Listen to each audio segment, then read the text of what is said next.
మిత్రులు అడుగుతున్నారు ఫుడ్‌కు, శృంగారానికి ఉన్న రిలేషన్ చెప్పండి అని. ఒకటేమో quality of food, 2 quantity of food both are important. శృంగారానికి ముందు మీరు హెవీ క్వాంటిటీ ఫుడ్ తీసుకున్నారనుకోండి, శృంగారంలో పాల్గొనడం ఇబ్బందయితది. శృంగారం అనేది ఒక రకమైనటువంటి రన్నింగ్ లాంటిది. అది కూడా not marathon run. It's only 200 metres run. So మనం కళ్ళు మూసి తెరిచే లోపల 200 మీటర్స్ అయిపోతాయి. కనుక స్లోగా వచ్చే మ్యారథాన్ రన్ కాదు. కనుక హెవీగా తినకండి. హెవీగా తింటే రన్ చేయలేరు. హెవీగా తింటే శృంగారంలో పాల్గొనలేరు.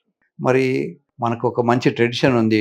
ఎస్పెషల్లీ హిందువులలో ఫస్ట్ నైట్ శోభనం రాత్రి పెళ్లి పందిరి పెళ్లి ఫస్ట్ నైట్ మంచి రూమ్‌లో స్వీట్లు పెడతారు సామాన్యంగా. ఎందుకు అంటే బ్రెయిన్‌లో సెటైటీ సెంటర్ అని ఒక సెంటర్ ఉంటుంది. అది మనం కడుపు నిండా తిన్నప్పుడు ఇక చాలు అని అనిపిస్తుంది. ఈ సెటైటీ సెంటర్ పక్కనే ఇది సాటిస్ఫై అయితే గానీ ఆ సెంటర్‌కు స్టిమ్యులస్ పోదు. రష్యన్ సైంటిస్టులు ఏం చేశారంటే ఒక చిన్న టెస్ట్ చేశారు. మగ ఎలుకల్ని ఒక 2, 3 రోజులు తిండి లేకుండా ఉంచి, ఆడ ఎలుకల్ని ఒక చోట దాని పక్కనే ఫుడ్ ఐటెమ్‌ను పెట్టి మగ ఎలుకల్ని వదిలేస్తే మగ ఎలుకలు అన్నీ కూడా ఫుడ్ వైపే పరిగెత్తినాయి. అవి తిన్న తర్వాత గానీ ఆడ ఎలుకల వైపు పోలేదు. దాంతోటి వాళ్ళు ఏం అర్థం చేసుకున్నారంటే ప్రైమరీ నెసెసిటీ ఫుడ్. ఫుడ్ తర్వాత వచ్చేదే శృంగారం అని. ఓకే. ఇప్పుడు బాగా ఎక్కువ తినకూడదని చెప్పాం కదా! స్వీట్లు తినడం వల్ల ఏంటంటే ఒక చిన్న ముక్క స్వీట్ తిన్నా కూడా సెటైటీ సెంటర్ సాటిస్ఫై అయిపోతుంది. ఆకలేయదు. కనుక మీరు తక్కువ తింటారు. కొన్ని నార్త్ ఇండియన్ స్టేట్స్‌లో కంపల్సరీగా భోజనం తర్వాత ఏదో ఒక స్వీటు తినాలి. వాళ్ళు పెడతారు కూడా హోటల్స్‌లో కూడా. ఒకవేళ ఏదైనా పూర్ పేషెంట్స్ గానీ, వ్యక్తులు లేదా వాళ్ళు కొంచెం తక్కువ ధరకు ఫుడ్ సప్లై చేసే హోటల్స్ గానీ, కనీసం బెల్లం ముక్క ఇస్తారు. సో భోజనం అయిన తర్వాత బెల్లం ముక్క నోట్లో వేసుకుంటారు. సో వాళ్ళకి ఆ తృప్తి వస్తూ ఉంటుంది. దీని మీద చిన్న డిస్కషన్ ఉంది. స్వీట్ ముందు తినాలా? స్వీట్ లాస్ట్‌కి తినాలా? స్వీట్ లాస్ట్‌కి తింటే తిన్నాం ఇక సరిపోయింది. భోజనం తర్వాత స్వీట్ తింటే ఇక తిన్నాము సరిపోయింది అన్న ఫీలింగ్ ఉంటుంది. ఒకవేళ భోజనానికి ముందే స్వీట్ తింటే మనకు ఆకలి ఏయదు గనుక తక్కువ తింటాం. సో ఈ మధ్య కాలంలో మన దేశంలో ఒబెసిటీ చాలా పెరిగిపోయింది.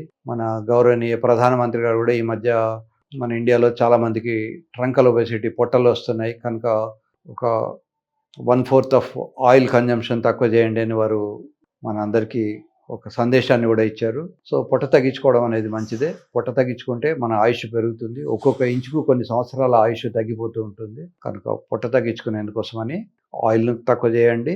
తర్వాత జనరల్ ఫుడ్ మనం తినే అన్నం, రొట్టె వల్ల కూడా మళ్ళీ ఆయిల్ తయారవుతుంది లోపల బాడీలో. అదే కన్వర్ట్ అయిపోతుంది.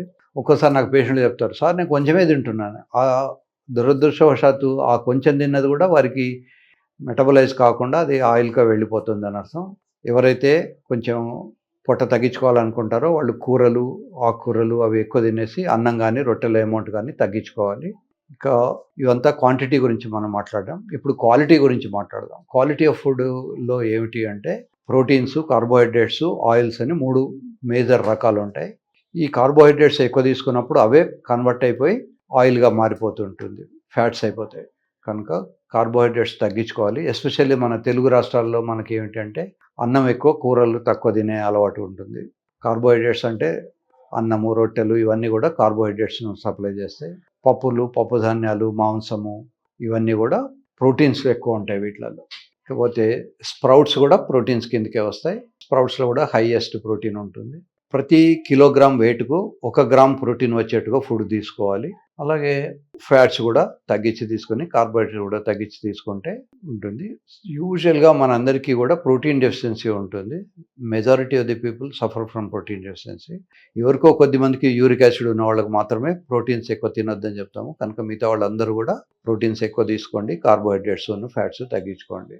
ఇకపోతే విపరీతమైనటువంటి ఫుడ్ ఐటమ్స్‌తో శృంగారానికి ఉపయోగపడతాయనే ప్రతి ప్రాంతంలో ఆ ప్రాంతంలో దొరికే కూరగాయలో, పళ్ళో దాని గురించి గొప్పలు ఉంటాయి. ఇవేవి సైంటిఫిక్‌గా ఇంతవరకు మనకు ప్రూవ్ కాలేదు. ముఖ్యంగా మనకు తెలుగు సినిమాల్లో అప్పుడప్పుడు చూస్తాము. ములక్కాడల పులుసు, ములక్కాడలు చారు, ములక్కాడల కూర పెట్టు అని తల్లి బిడ్డకు చెప్తూ ఉంటుంది. మా ఆయన సరిగ్గా చేయట్లేదు అంటే. It's only unproven scientific claim. ఉంటే ఉండొచ్చు. బట్ నాకు తెలిసినంత వరకు ఏ జర్నల్‌లోనూ ములక్కాడలు తిన్న వాళ్ళకు, తినని వాళ్ళకు తేడా ఏమిటి అనేది స్టడీ చేసినటువంటి నేను చదువుకోలేదు. ప్రేక్షకులు ఎవరికైనా ఇట్లాంటి జర్నల్ చదివి ఉంటే నాకు పంపించండి. I will be much more thankful. ఇవి కాకుండా ఫ్రూట్స్ ఉంటాయి. సో ఫ్రెష్ ఫ్రూట్స్‌లో ఉన్నటువంటి వెజిటబుల్స్ కానీ, అదే విటమిన్స్ కానీ, స్టేల్ ఫ్రూట్స్లో ఉండవు. ముఖ్యంగా యాపిల్స్ మనకు మన ప్రాంతంలో పండవు. కాశ్మీర్ నుంచి మనకు వచ్చి మన రాష్ట్రం నుంచి మళ్ళీ డిస్ట్రిబ్యూటర్స్ అవన్నీ చేసుకుని మన ఇంటికి వచ్చి మన ఇంట్లోంచి ఫ్రిడ్జ్లోకి వెళ్ళి ఫ్రిడ్జ్లో నుంచి మళ్ళీ మన డైనింగ్ టేబుల్ మీదకి వచ్చేసరికి కొన్ని రోజులు అవుతుంది. కనుక వాటిలలో ఉన్నటువంటి ఉపయోగపడినటువంటి న్యూట్రిషియస్ అన్నీ కూడా వేస్ట్ అయిపోతాయి. కనుక మీకు సీజన్గా మీ ప్రాంతంలో దొరికే పళ్ళు తినండి, ఫ్రెష్ తినండి. కనుక పళ్ళు తినడం మంచిదే. సో ఏ ప్రాంతంలో ఏ పండు దొరికితే ఏ టైంలో అవి దొరుకుతాయి. ఎండాకాలంలో మామిడి పళ్ళు దొరుకుతాయి, మిగతా టైంలో జామకాయలు ఉంటాయి. అలా సీజనల్ ఫ్రూట్స్ తినడం మంచిది. ఎగ్జాటిక్ ఫ్రూట్స్, చైనాలో పండిన ఫ్రూట్సే కావాలి లేదా లండన్ నుంచి వచ్చిన ఫ్రూట్సే గొప్ప అనుకోవడం పొరపాటు. కనుక మన ప్రాంతంలో మనకు దొరికే ఫ్రూట్స్ తీసుకుంటే మంచిది.